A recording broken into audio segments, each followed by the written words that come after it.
The police found evidence someone was living in my trunk. I still check my rearview mirror every 5 minutes, even when I'm parked in my own driveway. It's been months, but the smell of damp earth and rotting meat still haunts me. I'm writing this down because if I don't, the weight of the secret will eat me alive. Someone was living in my trunk, and to this day, I don't know how they got in. That night in November, up in northern Wisconsin, the snow was coming down so hard, I could barely see the edges of the road in front of my old Ford. I was heading home to Duluth after a long business trip, and I was so exhausted. I was struggling just to keep my eyes open. The heater was blasting, but the cold, it kept creeping in through those worn-out car doors. After driving for over 2 hours, I heard a faint, tapping sound coming from the back seat. I glanced in the rearview mirror, quickly. I didn't see anything strange, but the child seat, the one I'd kept since my niece's visit in the summer, looked like it had shifted a few inches. I convinced myself that the car had just hit a patch of ice. Minutes later, a strange smell filled the car. It was a mix of damp earth and rotting meat. A wave of unease washed over me, so I pulled over to the side of the road to check things out. When I stepped out, the cold wind hit me like a wall. I shone my phone's flashlight around the car. Nothing. But then, I noticed fresh footprints in the snow near the trunk. The wind was already blurring them, but it looked like someone had been standing there just moments ago. I rushed back into the car and locked the doors. When I turned the key, the dashboard lights dimmed, then flickered back on. The battery was old, so I didn't think much of it. But what really chilled me was a soft, metallic click from the back, like someone had just moved something inside the trunk. I tried to ignore it and kept driving, but the feeling that I wasn't alone was growing. I kept checking the rearview mirror. At one point, I could have sworn something moved in the back seat. But when I turned around, nothing. Just the dancing shadows, cast by the headlights of distant cars and the falling snow. About 10 minutes later, I heard a faint rustling. It sounded just like someone shifting their weight. A shiver raced down my spine. I turned off the radio, and silence filled the car. That's when I heard it again. This time, it was clearer. It was coming from the trunk. I pulled over immediately. I opened the door, stepped out with my phone light, and walked to the trunk.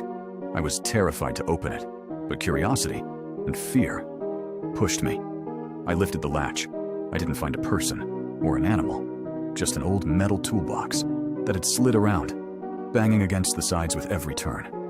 I let out a breath of relief for a moment, but that relief didn't last. Right on top of the toolbox, I found an old blanket. I didn't remember putting it there. It was damp, like someone had been using it. I stared at it for a few seconds before slamming the trunk shut and jumping back into the car. My fatigue was really messing with my head now, so I decided to stop at the first gas station I could find. About 20 minutes later, I pulled into an old station off Highway 2. The lights were on, but the parking lot was completely empty. I walked inside, shivering from the cold, and the nerves. The place was uncomfortably quiet. I called out for the attendant, but no one answered. I wandered past the shelves until I reached the back office. There, I found a coffee cup, still warm. A landline phone was off the hook, and a chair was overturned on the floor. My stomach sank. It was clear. Someone had left in a hurry. Very recently.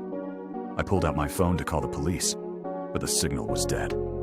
As I was trying to find a bar, I heard the front door of the station open slowly. I spun around. I didn't see anyone, but fresh, wet snow tracks were leading from the entrance into the store. My breathing got fast, shallow. Logic was gone.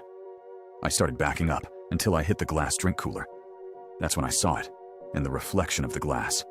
There wasn't anyone standing behind me, but there was a man, a real man, standing between the aisles at the back of the store, watching me in silence. I hadn't heard him enter. I hadn't seen him. When I turned toward the door, he was just standing there. His clothes were soaked with snow. His face was pale, and his eyes were locked onto mine without a blink. I screamed at him, asked him who he was, but he didn't answer. Then, he started to walk toward me. Slowly, I bolted for the door. I ran out into the blizzard, and I didn't stop running until I reached the main road, where a municipal snowplow spotted me and pulled over. The next morning, the police went back to the station with me.